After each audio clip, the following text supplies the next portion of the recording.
बरहमपुर नाम के गांव में गोविंद नाम का व्यक्ति एक ठेले में एग नूडल्स फ्राइड सैंडविच बनाकर बेचकर अपना गुजारा करता था। पहले वो एग नूडल्स बनाता, फिर ब्रेड स्लाइसेस को सेककर उनके बीच में एग नूडल्स रखकर लोगों को देता था।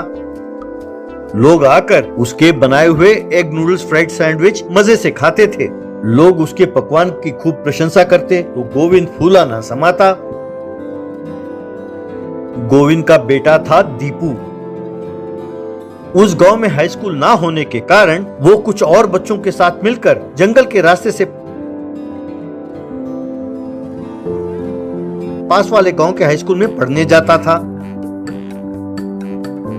उसे सैंडविच और एग नूडल्स बिल्कुल पसंद नहीं था। गोविंद दीपू से, सारा गांव मेरे एग नूडल्स और फ्राइड सैंडविच पर फिदा है और तुम कहते हो तुम्हें पसंद नहीं? बिना उसका स्वाद चखे तुम ऐसे कैसे कह सकते हो? एक बार खाकर तो देखो। तब दीपू, बापू इसे देखकर ही मुझे उल्टी आती है, मुझसे जबरदस्ती ना करो।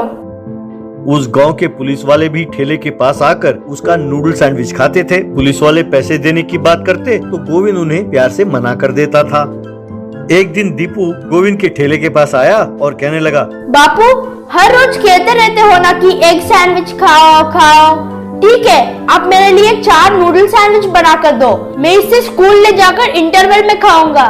खुशी के मारे गोविंद, क्या सच कह रहे हो बेटा? अरे वाह बेटा, तुम एक बार खाकर देखो, बस जिंदगी भर मजे से खाओगे। कहकर उसने सैंडविच का पार्सल बनाया और दीपू को दिया।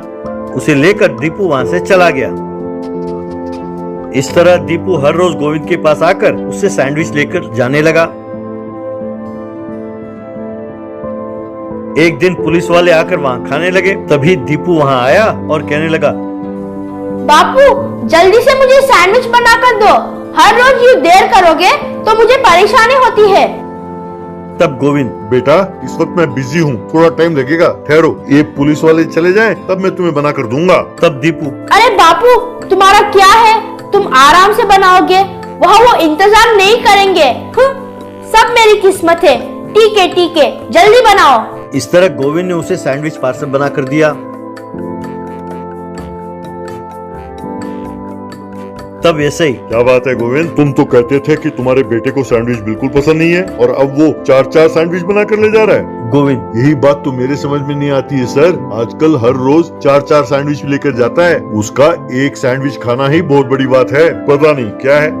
यह सुनकर एसआई को शक हुआ। एसआई गोविंद से, गोविंद पता नहीं क्यों मुझे तुम्हारे बेटे पर शक हो रहा है, तुमने गौर किया? उसने कहा था कि अगर देर करेंगे तो वो इंतजार नहीं करेंगे, यानी ये जो सैंडविच ले जा रहा है अपने लिए नहीं किसी और के लिए ले जा रहा है। उसको डर है कि अगर इसने देरी की तो वे नाराज हो जाएंगे। पता लगाना होगा कि वे कौन है, उसके सीनियर या कोई और।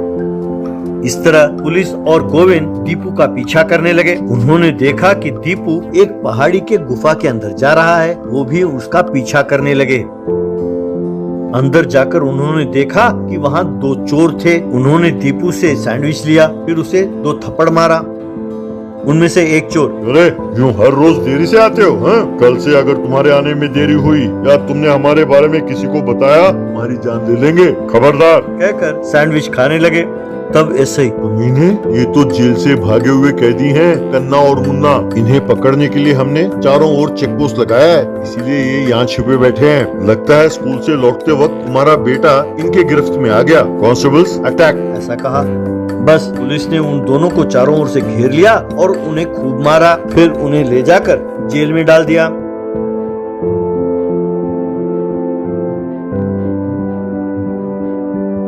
बाद में दीपू अपने बाप से, बापू ये दोनों चोर तुम्हारे सैंडविच की खूब प्रशंसा करते थे और गांव वाले भी तुम्हारे सैंडविच को बड़े चाव से खाते हैं। सोचता हूँ मैं भी एक बार तुम्हारा ये एग नूडल फ्राइड सैंडविच खाकर देखूं। मुझे एक सैंडविच देना बापू। तब गोविंद ने खुश होकर उसे एक सैंडविच दिया। उस सैंडविच को खाते हुए दीपू,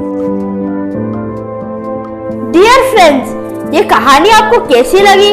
अगर आपको ये कहानी पसंद आई तो इसे लाइक और शेयर जरूर कीजिए। और हाँ, ये सैंडविच वाकई बहुत स्वादिष्ट है। अगर आप में से किसी ने पहले ही एग नूडल्स फ्राइड सैंडविच खाया हो तो कमेंट बॉक्स में उसके बारे में जरूर लिखें।